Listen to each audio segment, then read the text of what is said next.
How'd the first practice go? It was great. You know, obviously we've been together for a minute. Imani was the last person to come, but it's getting there. You know, they're buying into the things that we're selling, and we know where we want to be. We want to be in the NCAA tournament, and everybody understands that's the focus. And everybody's working really hard. The energy and pace that they played with in just the first practice, I mean, is that what you think is going to make this team that much better, just having that much talent on the court at one time? Well, it's like Coach said, the talent doesn't mean anything. You know, you got to be able to play together. And, you know, it's great having it, though, believe me. It's been great to have that much talent. And we got to find a way to make it mesh and make it work for all of us. And that's what we're looking to do right now. That's what practices are for. I can't hear you. How can you make it mesh so far with the coaching staff, the amount of talent and experience you guys have together? Yeah, you know, with so much experience on the staff. You know, Coach Brown has coached 9 NBA teams. I played 15 years in the league. T played 16. And then Cody's coached in the NBA. So we've seen a ton of talent before. It's about meshing, you know, and we're definitely happy to be able to look at this roster and have so many options on where we could go. And it's just amazing. It's definitely the best roster I've had since I've been here. I'm looking forward to some big things. You know, we didn't see Earl and we didn't see Alo. So what's the deal with that? Earl is recovering from the neck surgery.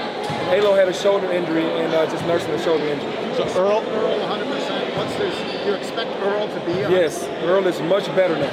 The last surgery that he had is much better for him. He will be 100%. So did he have surgery recently or like a month? Like a couple months ago. A couple months ago? Yep, and we're just being precautionary. He's in the non-contact stuff right now, but he pretty much does everything. What do you think of Imani?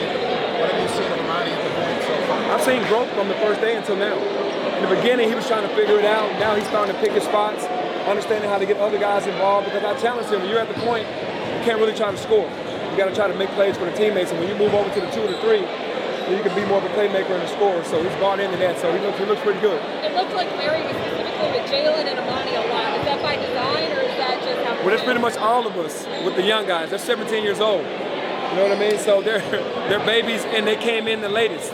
The other guys have like a 4.5 month jump on them. So we're trying to, you know, fast track them into on the learning process. When's the schedule going to be released?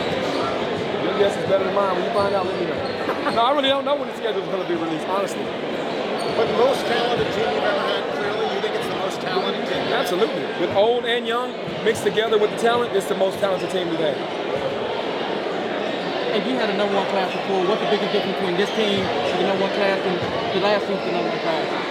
I mean, that number 1 class we had a couple years ago was pretty good. Precious, James Wiseman, Boogie Ellis, Lester Quinones, and those guys. I mean, Damian Bond, those guys were really good.